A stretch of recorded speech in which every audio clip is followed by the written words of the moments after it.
Pour ceux qui sont tout à fait au fond de la salle, approchez-vous.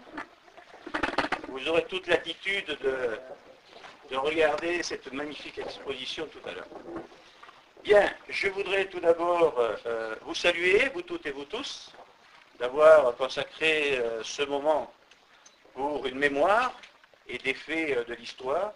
Je voudrais saluer la présence de 2 conseillers départementaux et d'un vice-président de la Corrèze, chargé des finances. Dominique Bousquet, Daniel et la présidente de Hautefort Notre Patrimoine. Vous avez donc la chronologie des interventions de tout à l'heure. Nous serons très courts. Moi, je ne vais pas m'étaler sur les faits parce que ça sera dit plus clairement même que moi-même et on ne va pas se répéter les uns et les autres. Mais je voudrais tout d'abord remercier Hautefort Notre Patrimoine d'avoir eu cette initiative. Tout le monde parle du pont à la Bérard, avec tous ces détails, avec ces événements. Je pense qu'il était nécessaire aussi, en tant que voisin, et bientôt dans la même région, la Corrèze, qui vient se rapprocher de l'Aquitaine ancienne. On va accueillir, nous les riches, on va accueillir les pauvres de la Corrèze. Hein. Mais bon, c'est la petite histoire. Hein. J'espère que les uns et les autres feront bon ménage au sein de l'Assemblée régionale dans les prochains mois. Bien, je disais surtout vous remercier d'avoir eu cette initiative autour de notre patrimoine. Vous savez, je sais que vous êtes riche d'idées, vous êtes riche d'investissements, et je tiens à redire ici devant cette population que nous sommes fiers de vous avoir. Parce que, je le dis souvent, si on ne profite pas de ce moment avec nos anciens pour réécrire l'histoire et la laisser éternelle après, pour les prochaines générations, eh bien, personne ne le fera. Donc, à ce titre-là, merci du travail effectué, et je vais donc tout de suite passer la parole à Sylvette Michel, qui, en tant que présidente de notre patrimoine, et sachez que, après cette présentation, vous aurez toute l'attitude de visiter cette exposition, et le verre de l'amitié vous sera offert par la municipalité d'Hautefort. Je vous remercie. Merci, monsieur le maire, pour tous ces compliments. Ça nous encourage, c'est vrai. Tous à l'écoute de tout le monde. Bon, là, on est très heureux ce soir d'inaugurer cette exposition depuis tellement longtemps. On avait projeté, depuis qu'on avait fait la visite il y a 4 ans bientôt, et on avait toujours dit, ça passionne les gens, c'est très triste, c'est émouvant, mais il faut qu'on se souvienne, il faut qu'on fasse quelque chose. Cette visite avait beaucoup marqué les gens, leur avait beaucoup plu aussi, et on avait toujours l'intention de faire venir cette exposition. Alors voilà, ça y est, et merci beaucoup, monsieur le maire, de nous l'avoir amené. Mais par contre, je vais laisser monsieur Blondy en dire plus parce qu'il est... En tout cas, merci à vous tous d'être venus et d'être toujours présents à nos manifestations. Merci.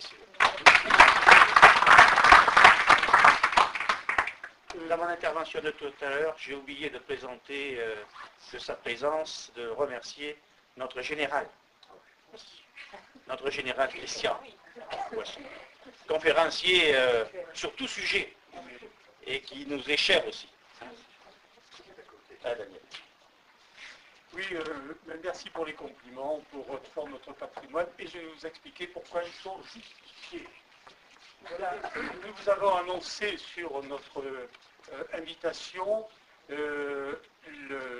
la présence du conseiller général de Hautefort, qui est maintenant à la retraite honoraire de ce poste. Et nous vous avions annoncé donc un conseiller général et nous vous présentons en fait 2 conseillers départementaux. Donc vous en avez 2 à la place d'un seul. Voilà ce que notre patrimoine peut faire, veut vous offrir.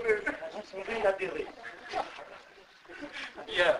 Ceci dit, nous allons, je vais vous présenter rapidement ce qui... Oui, bon, j'arrive à le redire. Donc notre association Haute-Forme Notre Patrimoine est heureuse de vous accueillir, ça vous n'en êtes pas surpris, à l'occasion de l'ouverture de l'exposition consacrée au massacre du Pont Laveira. Nous voulons remercier la municipalité d'Hautefort et plus particulièrement Monsieur le maire pour l'enthousiasme avec lequel il a reçu notre projet, et je dirais même, comme d'habitude, pour ce qui concerne Hautefort, notre patrimoine. Remercions aussi également Monsieur Mousseau, son adjoint, qui a facilité l'installation de l'exposition. L'aspect matériel et pratique est quand même important. Nous devons aussi cette manifestation donc à Monsieur le maire de Besnac, Monsieur Combi, donc qui, en plus d'être magistrat de sa commune, premier magistrat de sa commune, est donc conseiller régional et conseiller départemental de fraîche date, mais qui est aussi président du syndicat intercommunal du Moulin de la Résistance et de la Mémoire du Pont Laveira. Et alors, nous sommes passés au Pont Laveira, oui, rappelez-vous, le 18 juin 2011, rappelez-vous cette sortie organisée par HNP vers les bordures corréziennes du pays de Ségur-le-Château. Nous nous sommes arrêtés au moulin du Pont Laveira. M. Combi nous attendait non seulement pour nous guider, mais aussi pour nous faire partager la passion qu'il porte à la mémoire de ce lieu. Rappelez-vous. Donc 18 juin, on a reçu ça un peu comme un appel. Et parce que le Pont Laveira, c'est dans nos mémoires, au matin du 16 février 1944, un groupe de jeunes résistants, réfugiés là, dans un moulin au bord de l'Auvézère, aux confins de la Dordogne, de la Haute-Vienne et de la Corrèze, surpris et massacrés par les troupes nazies. 34 hommes périrent, 13 furent déportés, 8 d'entre eux revinrent vivants.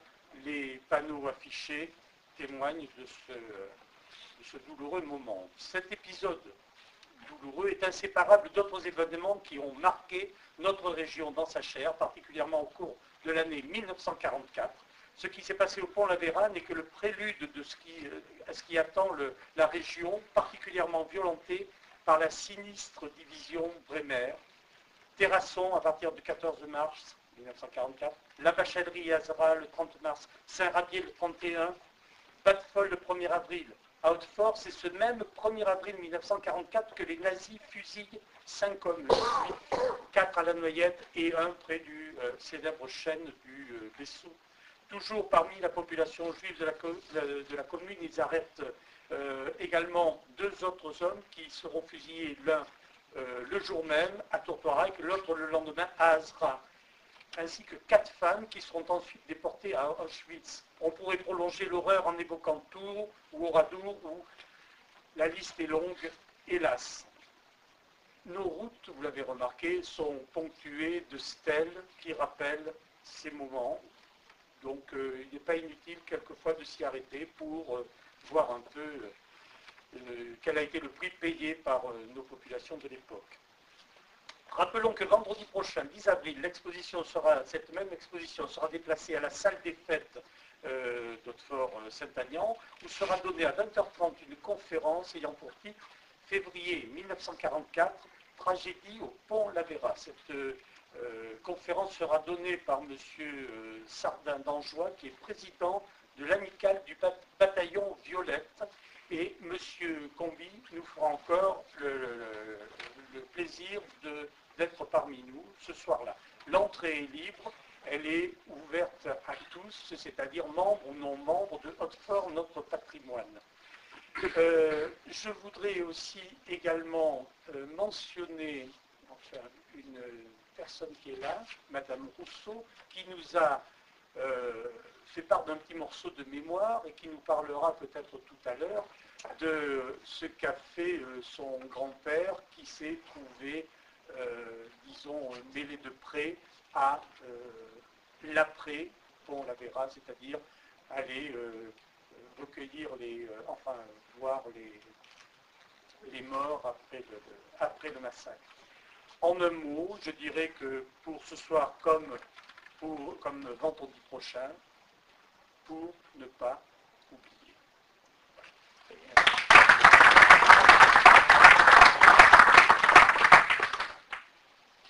Madame la Présidente, Monsieur Morbier, chers collègues, Monsieur le maire, je termine par toi, je vais commencer, puisque tout à l'heure, il a été dit que théoriquement, c'était toi le conseiller général, et puis qu'on en avait remplacé un par deux, alors c'est comme la publicité comparative.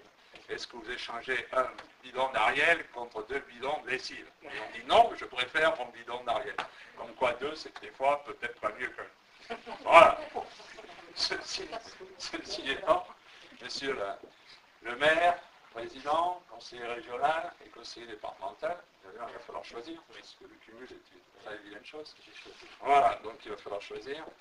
Bon, moi ici, certes, c'est ma première inauguration en tant que conseiller départemental de ce grand territoire, mais je suis aussi le président de l'intercommunalité, et c'était une fonction qui faisait que sur le canton d'Hautefort, c'est un canton, l'ancien canton, qui m'est cher, et au-delà des cantons, la structure d'intercommunalité est une structure importante qui, petit à petit, va prendre du pouvoir. Donc c'est avec beaucoup de plaisir, avec une petite casquette, que je suis là, d'autant plus que l'association, Yves l'a dit, est fondamentale pour un territoire. La population aussi recherche ses racines, son patrimoine, son histoire, et l'histoire est des fois douloureuse, et nous avons ce devoir de mémoire. Donc merci Francis Combi d'avoir matérialisé par ce syndicat intercommunal qui regroupe différentes intercommunalités pour ce monument, cette représentation de l'histoire douloureuse que vous avez vécue. Vous êtes bien meilleurs que nous, puisque en Dordogne, ça fait des années, la même division primaire a brûlé à Rouffignac, et c'est vrai que nous avons depuis des années travaillé, ça fait 15-20 ans, sur une association de la mémoire qui devait créer un musée de la résistance à Rouffignac. Donc à l'époque, je présidais un projet collectif de développement, le PCD-PDI, qui déjà regroupait Terrasson, Thonon et Saint-Cyprien. Et on avait lancé cette opération, mais qui traîne depuis un petit moment. Le département nous avait aidés en prenant Nicolas Cournil, qui a numérisé tous les documents de l'époque. Nous étions allés au musée de la Résistance à Champigny, et la Dordogne devait pouvoir avoir son propre musée et basé sur les maquis. Donc vous avez fait mieux que nous. Ça, c'est un dossier qui, au niveau du département, devrait être relancé. C'est un vieux dossier, puisque nous avons à la fois le droit de nous recueillir, 34 personnes assassinées, de ceux qui sont allés en déportation, peu sont revenus. Donc bravo pour ce devoir de mémoire, et qui est nos racines et notre histoire. Voilà, quoi dire de plus que ce que vous avez dit, que la Dordogne, comme la Haute-Vienne, comme la Corrèze, sont des terres de résistance. On a ça un peu dans les gènes, on résiste. Et le nombre de stèles au bord des routes sont assez impressionnantes en cette année 44 où la barbarie nazie était un peu en difficulté et voulait terroriser la population, avec parfois l'aide des pouvoirs de Vichy locaux qui étaient à la solde de l'ennemi, et les résistants étaient considérés souvent comme des terroristes. Voilà, donc aujourd'hui se recueillir, leur accorder notre gratitude, notre reconnaissance est fondamentale. Et donc bravo pour l'avoir fait, et bravo à toi d'être aujourd'hui ici pour en témoigner de ce massacre et de notre devoir de mémoire. Merci, monsieur le conseiller départemental, chers collègues, monsieur le maire aussi voisin, madame la présidente, chers amis. Très heureux effectivement de participer à cette inauguration d'une exposition qui a maintenant 5 ans, 6 ans, que nous avons mis en place au Moulin de la Résistance, que vous aviez vu quand vous êtes venu, puisqu'elle était en place en 2011. Et ça a été la première exposition jamais réalisé en hommage aux victimes de ce massacre du 16 février 1944. Avant 2009, donc l'année où nous avons créé cette exposition, il n'y avait jamais eu aucune expo sur les victimes du massacre du Pont-l'Avéra.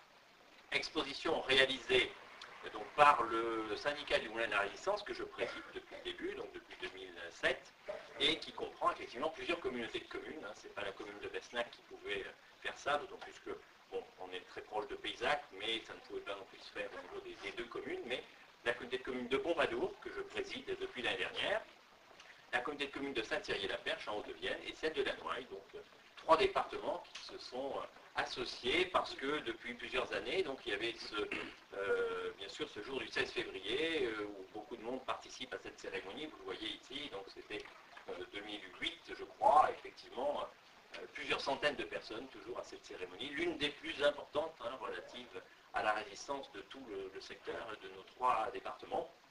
Et donc on s'est dit, il faut qu'on fasse quelque chose pour la mémoire, effectivement, et pour ne pas oublier ce que ces jeunes ont vécu sur le site du Pont-l'Avéra, qui est sur la commune de Besnac, mais très près de Paysac, de Savignac, donc de la Dordogne et de la Haute-Vienne. Donc un syndicat intercommunautaire associé à l'amicale du bataillon Violette, et vous avez parlé de M. Sardin, le président, qui sera là vendredi prochain pour vous parler de résistance et du massacre du Pont-l'Avéra, et associé aussi à une association des familles des victimes qui nous a aidés à collecter des informations, vous le voyez, sur chacune des victimes de ce massacre. On a soit une photo, mais quelquefois on n'a pas de photo, donc on a un acte de naissance, ou bien un acte de décès, et donc on a souhaité effectivement rendre hommage à ces jeunes il y a quelques années dans le moulin. Donc le moulin, il est ouvert l'été, les samedis et dimanches. On va essayer de l'ouvrir peut-être en semaine, puisque maintenant on a un peu plus de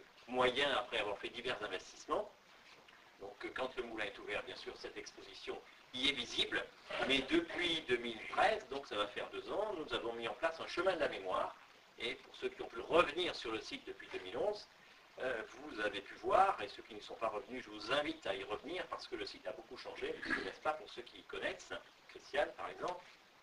Et donc nous avions mis en place un chemin de la mémoire, c'est-à-dire que quand le moulin est fermé, été comme hiver, à 8h du matin ou le soir, l'après-midi, vous avez donc une dizaine de panneaux qui relatent donc la résistance en France, et puis ensuite donc déjà le contexte géographique, ensuite la résistance en Dordogne, les maquis de Dordogne, le maquis de Paysac, de Sarlande, etc.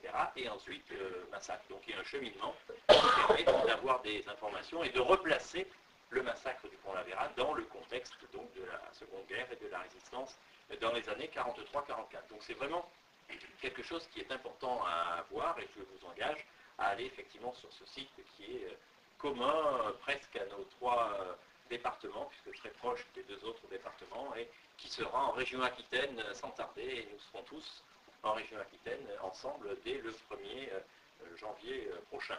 Autre chose, donc, cette exposition, on a essayé de faire en sorte qu'elle soit vue et visitée par les jeunes. C'est ce qu'on disait, le devoir de mémoire, ce sont les jeunes générations. Pourquoi est-ce qu'on fait tout ça? Pourquoi est-ce qu'on a fait cette expo, le chemin de la mémoire? Pour que les jeunes sachent ce qui s'est passé le 16 février 1944. Et cette exposition a déjà voyagé à Pompadour, à la bibliothèque, à la Noailles, à la mairie, dans un lycée de Tulle, un musée de la résistance Michelet à Brive. Moi j'étais très heureux que vous nous demandiez de vous prêter cette exposition, parce que c'est vrai que entre le mois d'octobre et le mois de juin, personne ne la voit, ou quasiment personne, sauf lors d'ouverture exceptionnelle. Donc elle est vraiment à disposition. Donc vous avez bien fait de nous la demander, et c'est avec plaisir. Mais il serait bien aussi que les écoles et les collèges, je suppose que c'est prévu. Justement, Ah oui, ça c'est vraiment indispensable, parce que les jeunes d'Haute-Flore sont à 20 km du Pont-l'Avéra, mais ils ne savent pas ce qui s'est passé au Pont-l'Avéra, c'est évident, et c'est partout pareil. Donc leur montrer cette expo, je crois que ce serait vraiment une bonne chose. Donc elle est à la disposition d'autres structures, d'autres associations peut-être, qui sont en Dordogne, ou dans d'autres départements, avec plaisir. À partir du moment où le travail a été fait, et encore une fois, donc terre de résistance, la Corrèze, la Dordogne, la Haute-Vienne, je crois qu'il faut montrer effectivement ce que l'on a fait, et donc cet hommage que nous avons rendu à ces jeunes. Donc merci à tous donc, de nous accueillir, d'accueillir cette exposition, et je ne doute pas que vendredi prochain, vous serez très intéressés par la conférence que donnera Dominique Sardin, effectivement, je salue Christiane Rousseau, qui a été citée tout à l'heure, qui est besnacoise d'origine, et donc qui m'a vu naître, donc voilà, et qui habitait tout près du site du pont Lavera. Donc effectivement, elle connaît aussi bien que moi le contexte de ce massacre. Donc merci à tous. Merci. On peut demander à Madame Rousseau de nous dire les quelques mots. Allez-y, allez-y. Non, Si, venez avec nous là. Si. pas grand-chose à dire. Ce qui fait la richesse aussi, ce sont les petits détails. Oui, Donc, voilà. c'est des souvenirs d'enfance, puisque je n'étais pas née, bien sûr, quand ça s'est passé, mais à l'époque, j'avais mon grand-père qui était à ce moment-là, donc à 2 kilomètres environ du massacre. Et quand il y a eu donc ce massacre, avec d'autres qui sont cités sur le livre de la brigade, du bataillon Violette, il est allé avec des gens pour voir le lendemain matin ceux qui avaient des vivants, bien entendu. Et ils ont retourné tous les corps, ou une partie, et justement, il y en a un qui respirait. Alors ils ont dit, tiens, il respire. Alors ils lui ont parlé, et mon grand-père, en patois, lui a dit de ne pas avoir peur, que ce n'étaient pas les Boches qui étaient là, mais que c'était les Français. Et à ce moment-là, ils l'ont pris en charge avec ceux avec qui il était. Moi, je ne me souviens plus bien des noms, je sais que le docteur Lacotte, c'est-à-dire qu'ils l'ont amené chez mon grand-père et ils lui ont donné les premiers soins sur la table de la cuisine. J'ai encore la table et j'y tiens à cette table. Et ils l'ont soigné, les premiers soins, et ensuite ils l'ont amené à Pierre-Vivre. Voilà, c'est tout ce que je peux dire. Et pour moi, c'est un peu un honneur. Je suis contente qu'on en reparle aujourd'hui parce que pour moi, c'est quelque chose d'important. Voilà. Très bien.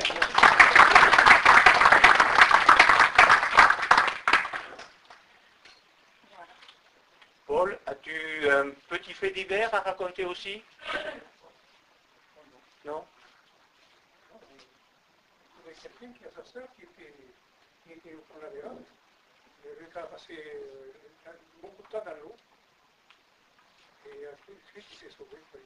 Quand les Boches sont partis, lui, il s'est sauvé. À travers les bois pour rejoindre le paysage. C'est tout ce que je sais. Ben, c'est un fait. Oui, parce que ce dont parlait Christiane, donc il y en a un qui a été laissé pour mort et qui a été trouvé par ton grand-père, et donc les deux autres, sur les trois rescapés, les deux autres se sont cachés dans l'eau. Donc il est resté un certain temps dans l'eau, il a pu se cacher comme ça, en se cachant dans l'eau Vézère, dans la rivière au Vézère. Voilà. Ça fait partie des faits intéressants. Et le 16 février, c'était pas l'eau de la mer Méditerranée. Oui, c'est celui-là, ouais, c'est André Cubertafond. Et à ce jour, donc, ils sont tous décédés, puisque André Cubertafond est décédé il y a quasiment un an, puisque c'était en mars 2014. Voilà, donc c'était le dernier des trois rescapés. Et donc que ce soit les survivants de la déportation ou bien les rescapés, donc ils sont tous décédés à ce jour. Bien. Un autre commentaire, s'il y a? Non, simplement, Oui, général. parler de Claire-Vivre. Claire-Vivre avec le professeur Fontaine, c'était pratiquement l'hôpital de la résistance ou des maquisards. Et le professeur Fontaine était non seulement un résistant, puisqu'il était dans la résistance, mais aussi c'était un éminent praticien. Donc c'était un chirurgien de première valeur. De Strasbourg qui s'était remis Voilà. ici. Voilà. Mais qui n'avait pas voulu réintégrer Strasbourg. Oui. Il était resté ici avec ses équipes. Donc heureusement, c'est un concours de circonstances, il y a des gens qui ont la chance, et d'autres malheureusement. Pas le cas. Donc c'est aussi replacer Claire-Vivre dans le... Bien sûr, ah, oui, très important. Très Claire-Vivre, oui, dans le contexte du secteur et du pont Lavera, beaucoup allaient se faire soigner à Claire-Vivre. Pas forcément pour des choses importantes, mais voilà, ils allaient se faire soigner à Claire-Vivre quand c'était nécessaire. Je dis incidence, pas amusante, mais la plus grande blessure ou la blessure la plus fréquemment constatée, c'était le coup de fourche. Parce que ils ne voulaient pas noter que c'était par blessure par balle, mais donc quand ils étaient soignés, pour préserver les droits éventuels ultérieurs, ils notaient blessure par coup de fourche. C'est l'anecdote qui est... Très bien. Le 5 mai maintenant, il y a l'exposition, il y a l'ICRA sur la déportation.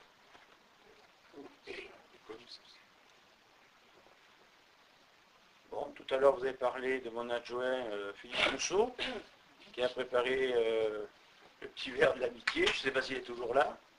Je pense qu'il a dû chercher les bouteilles, parce que mettre les verres, c'est une chose, mais il faudrait un peu de pétillant, quoi. Voilà. Donc, on va vous offrir le verre de l'amitié, et merci encore à vous toutes et à vous tous.